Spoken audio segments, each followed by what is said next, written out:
ಯಾರೋ ಕೇಳಿದ್ರು ನಿಮ್ಗೆ ಎಷ್ಟು ಆಸ್ತಿ ಐತಿ ಮಠಕ್ಕೆ ಅಂತ ಹೇಳಿದ್ರು. ನನಗೆ ಲೆಕ್ಕ ಇಲ್ಲ ಅಂತ ಹೇಳಿದ್ರು. ಮಠಕ್ಕೆ ಲೆಕ್ಕ ಇಲ್ಲ, ಮತ್ತು ಎಷ್ಟರಲ್ಲಿ ಜಾಗ ಇತ್ತು ಅದಕ್ಕೆ ಸೀಮಿನ ಇಲ್ಲ ಅಂತ ಹೇಳಿದ್ರು. ಮಠಕ್ಕೆ ಸೀಮಿನ ಇಲ್ಲ, ನಾವು ಜೀವಾತೀತವಾಗಿ ನಾವು ಬದುಕಬೇಕು. ಯಾಕಂದ್ರೆ ಸೀಮೆ ಇಟ್ಕೊಂಡು ಕೂತ್ಕೊಂಡ್ರೆ ಮತ್ತೆ ಜಗ ಸುಮ್ಮನೆ ಆಗ್ತದೆ. ಅದಕ್ಕೆ ಸೀಮೆ ಇಟ್ಕೊಂಡು ನಾವು ಬದುಕಿದ್ರೆ ಅದು ಬದುಕಾಗೋದಿಲ್ಲ. ಸೀಮಾತೀತವಾಗಿ ನಾವು ಮನುಷ್ಯ ಬದುಕಬೇಕು. ಅದಕ್ಕೆ ಹೇಳ್ತಾನೆ ಮಠಕ್ಕೆ ಆಸ್ತಿ ಅಂತಂದ್ರೆ ಭಕ್ತರ ನಮಗೆ ಆಸ್ತಿ ಐತಿ.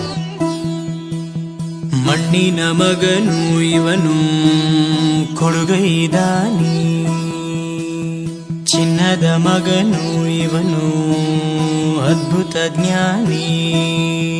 ಜನಸೇವೆಗೆಂದೇ ಹುಟ್ಟಿರುವ ದೇವರ ಕುಲವು, ಇವರ ನೆರಳೆ ಬಡವರಿಗೆ